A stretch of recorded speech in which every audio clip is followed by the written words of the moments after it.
All right, this is the introduction to Rosa Parks, my story, and step by step.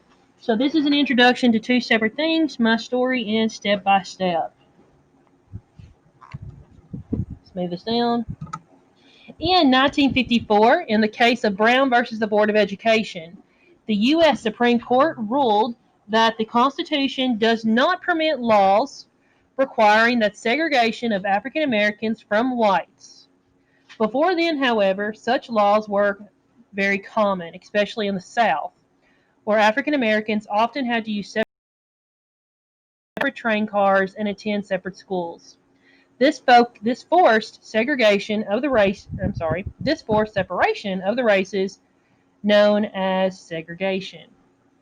In theory, the separate African American facilities were supposed to be equal to those provided to the whites, but this was hardly ever true. In the case of education, the results of segregation were especially harsh. Many state governments provided no support to African American schools, leading to many African American children receiving very poor educations. The next two personal narratives are by African Americans who grew up during the era of segregation.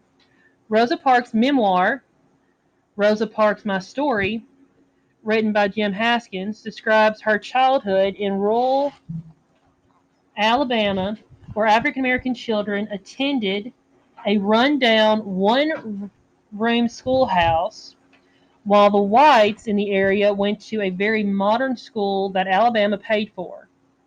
Parks, who also wrote about her efforts to fight segregation, including the very famous act of the protest on a public bus. Bernie Bowman, the author of Step by Step, also grew up in the South during segregation. At the age of 13, he moved to Washington, D.C., and despite the widespread prejudice against African Americans, he achieved great success as a business owner and working for the U.S. Senate. Now, that was the introduction.